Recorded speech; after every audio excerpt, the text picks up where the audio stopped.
Good morning, gardening friends. Today is Sunday, September 10th. It's been a heck of a week over here.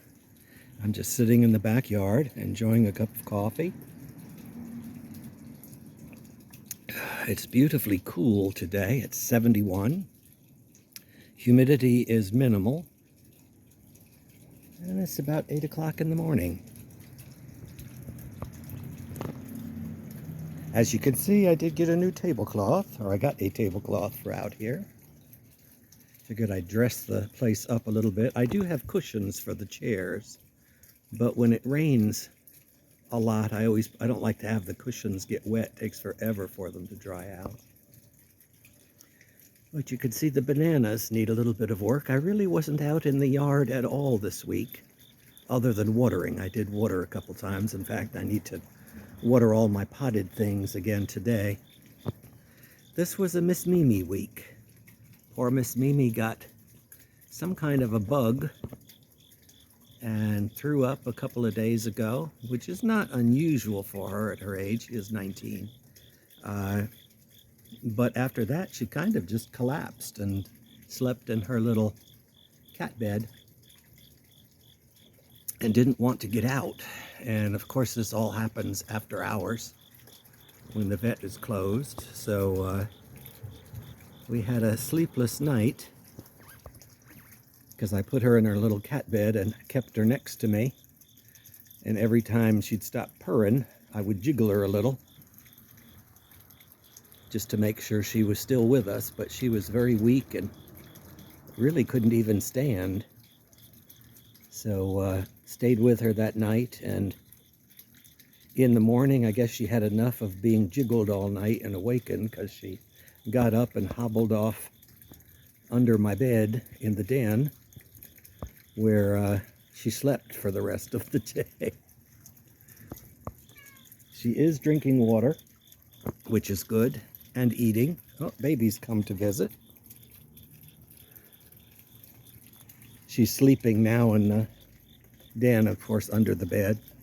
But she's pretty much back to normal. I don't know what it was she had. She wasn't coughing. She wasn't sneezing.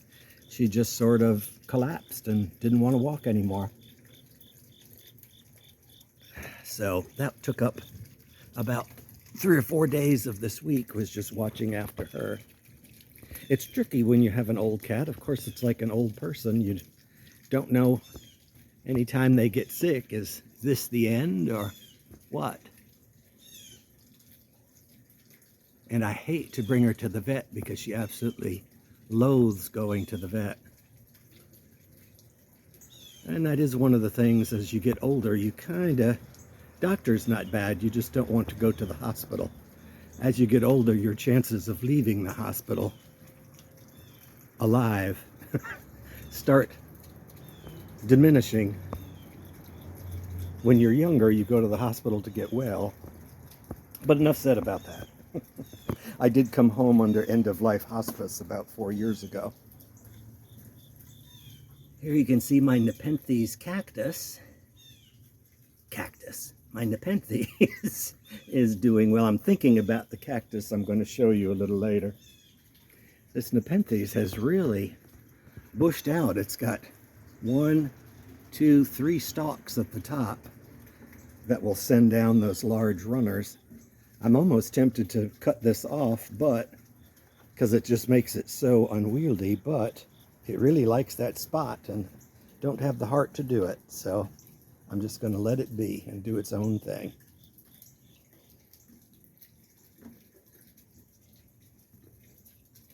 Oscar has already come and ate Mimi's babies here now. Mimi is eating. She's not eating too much, but she's drinking normally. I guess the heat really took its toll. I was talking to my neighbor Sarah, and she said she has the same problem with her angel's trumpets. They've kind of stopped blooming in the heat. And here you can see there are a lot of little blooms coming, but nothing happening right this minute.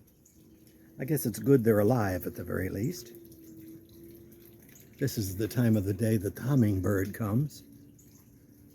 I see there's a bumblebee on the rail. Oh, there's the hummingbird coming back on cue, fighting with the bumblebee. Hopefully you can see that. Yesterday I filled the hummingbird feeder up, much to the dismay of the hummingbird, because it was empty. Just as I took the feeder down, the hummingbird came. But he stayed around long enough. I guess I'll eat my coffee. I've had enough of it for now. Here you can see the heat apparently took its toll on this one papyrus. It still has a green shoot there. I did repot these papyrus and put a little bit of fertilizer in there, the slow release. It is possible they don't like that much fertilizer, although I treated both the same and that one's doing fine. All my potted things are dry. I do need to water them. It does look like here my little miniature Venus flytrap is still alive. It was about 6 inches tall a couple of years ago, but it has survived. It just seemed to get smaller and smaller. And it does look like the mint that I had rooted is indeed sprouting. At least for now, the house wrens haven't seen the little green shoot. You may think I'm crazy trying to propagate mint, but this particular mint is more a sentimental value because I took it when I left New York. My grandmother used to have this mint, and it used to run wild all over the property. We had about 4 acres. And so I took a little bit of it here. And so it's one of those things, I really don't use mint, but it's more a sentimental value than anything else.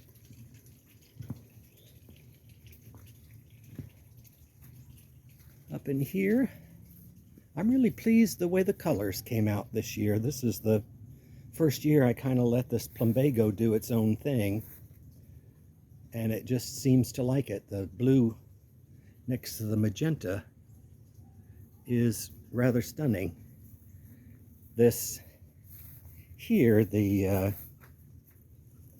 wild gladioli, I can't think of the name of them now, not crocosmia, but Montbrisia, they clash with they're an orange color, but now that they've bloomed out, it looks nice and serene back here with the little coloration that's there. I did not plant my marigolds. They're going to go in here. Baby has 2 new brothers, which is probably why she's over here, because they're kittens and they like to torment her. The bees are working over the flowers. They must really like the color because they're always drawn, they're always working these flowers over. Spiderwort.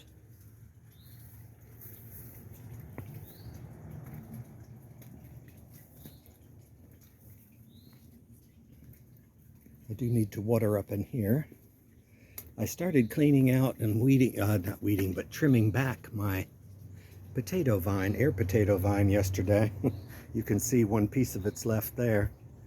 When I found out, fortunately, they're tame because of the fact that I feed them over here, but it turns out I had cut a wasp's nest that was behind one of the leaves.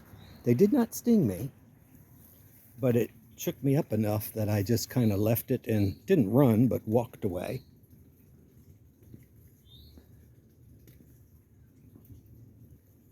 Oh, I do need to put some more water in Godot's water dish, or Godot's water dish. I don't think he'll be back until the loquats are in fruit. That's usually when he comes back again. For those of you that are new to the channel, he's not really mine, but he's a turtle or tortoise that comes and visits me during the year. I wound up putting There's the wood that's painted, ready to go on the outside wall of this garage. But I wound up bringing the starfish flower out here, where I rarely come, but once or twice a week. You can see there's actually, when moving it, there's another flower fixing to open over there. It is an unusual flower that when I bought it, I got it at an antique shop in Fairhope, Alabama, that just some guy was selling, or gal, I don't know who was, somebody was selling cuttings of this cactus. And so I got one. They just said it was the star cactus. And I looked it up, and it is called the starfish cactus. It also has another name, giant Zulu carrion cactus. The reason being is if you get way down inside there, you know, probably about as close to it as the camera is, it smells of rotting flesh.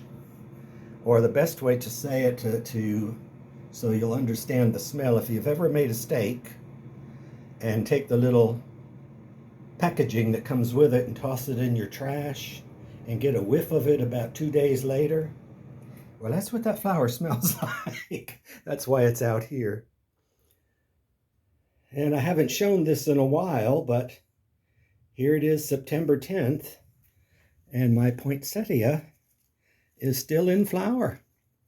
I doubt if the flowers will last till Christmas, but I kind of got tired of putting it in there, having it in the front porch.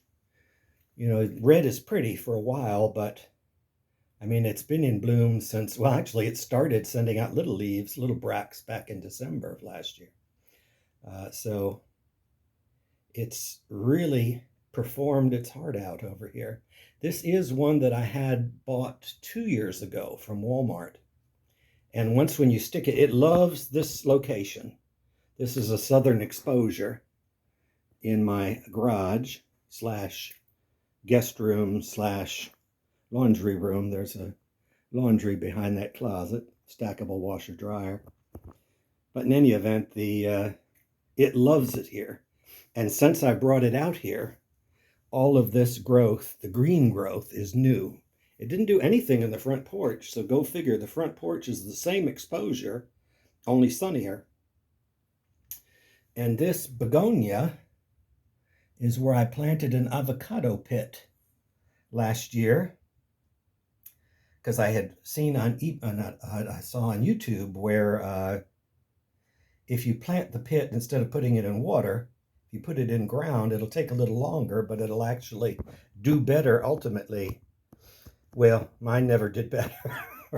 However, the pot that I put it in had begonias in it prior to that, and apparently that was a seedling. Since I don't come out here very much, when I saw the seedling was sprouting, I let it sprout. So I've got a full-fledged begonia now. I use this primarily as a laundry room. So I only do laundry a couple of times a week. Just enough to water the plants and get on out.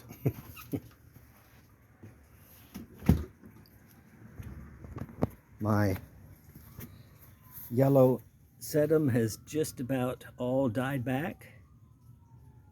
It is what it is. However, I did get my money's worth, because this, which was just a little cluster, has really grown. I'm going to clean, of course, I said last week and I lied, but eventually I'm going to clean the coxcombs or celosia out and plant marigolds in its place.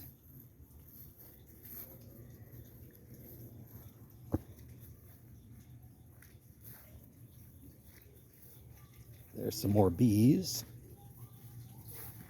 I hear something going on in the park. I hear a loudspeaker. It might be a church service. Every now and then they do a church service outside. Of course, I've got my fountains going today. I do like the sound of that. These are my ground palms. They came back.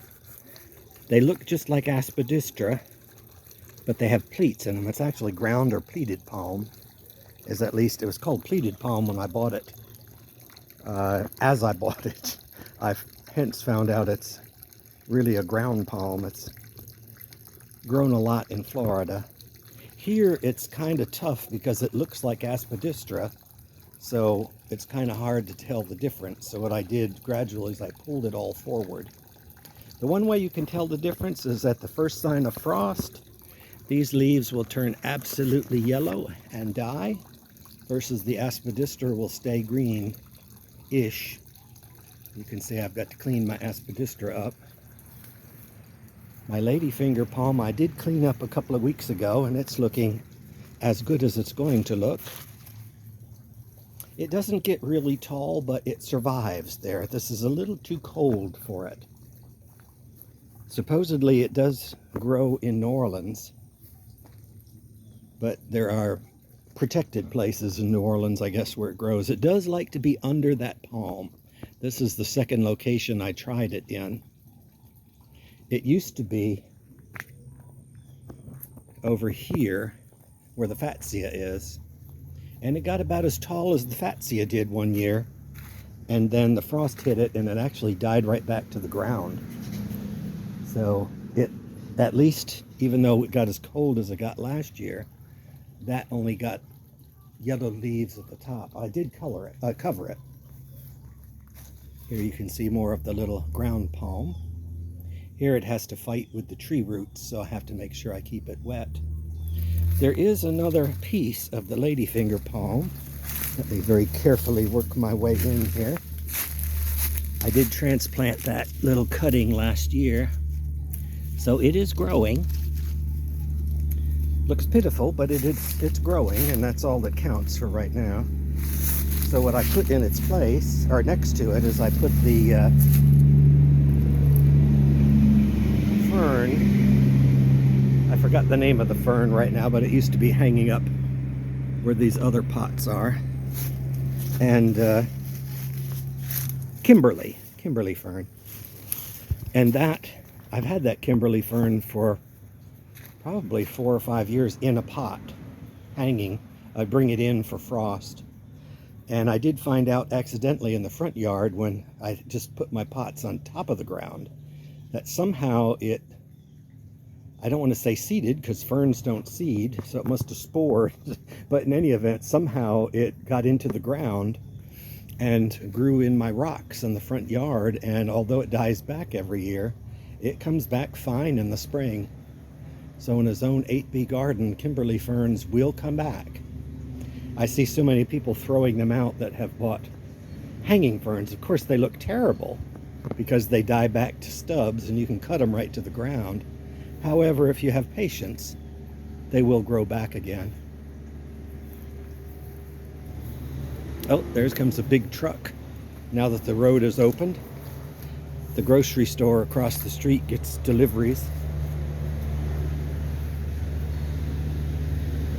Here you can see the pecan is doing well. I did find, it must be squirrels, because I found a large pecan nut in the little area here between the grass a couple of days ago. So the squirrels must bring them in, and it was a beautiful looking pecan. So hopefully that's what I've got there. I have to trim up my Trepiospermums, or white jasmine. They do like these pots. I think this is about the, oh, I don't know, 4 or 5 years plus that they've been in that pot. I am sure I don't move the pots. I am sure that the roots have come through the hole at the bottom and are probably rooted well into the earth. And so they do pretty well there. You can see the heat has taken its toll on my pencil tree, but it's still got green growth on it. It's not box blight because it's not a boxwood, that's a holly.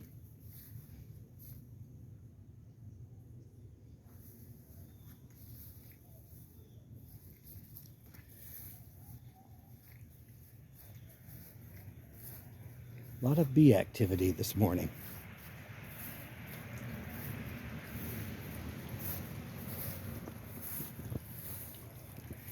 So today I'm going to tinker a little in the yard. I have to water. But I'm mostly just relaxing and chilling out because, like I said, it's been a stressful week. And Miss Mimi is doing better. She's pretty much back to normal. So all is well here. And I will see you next week. Going to finish my coffee. Have a good day. Bye-bye.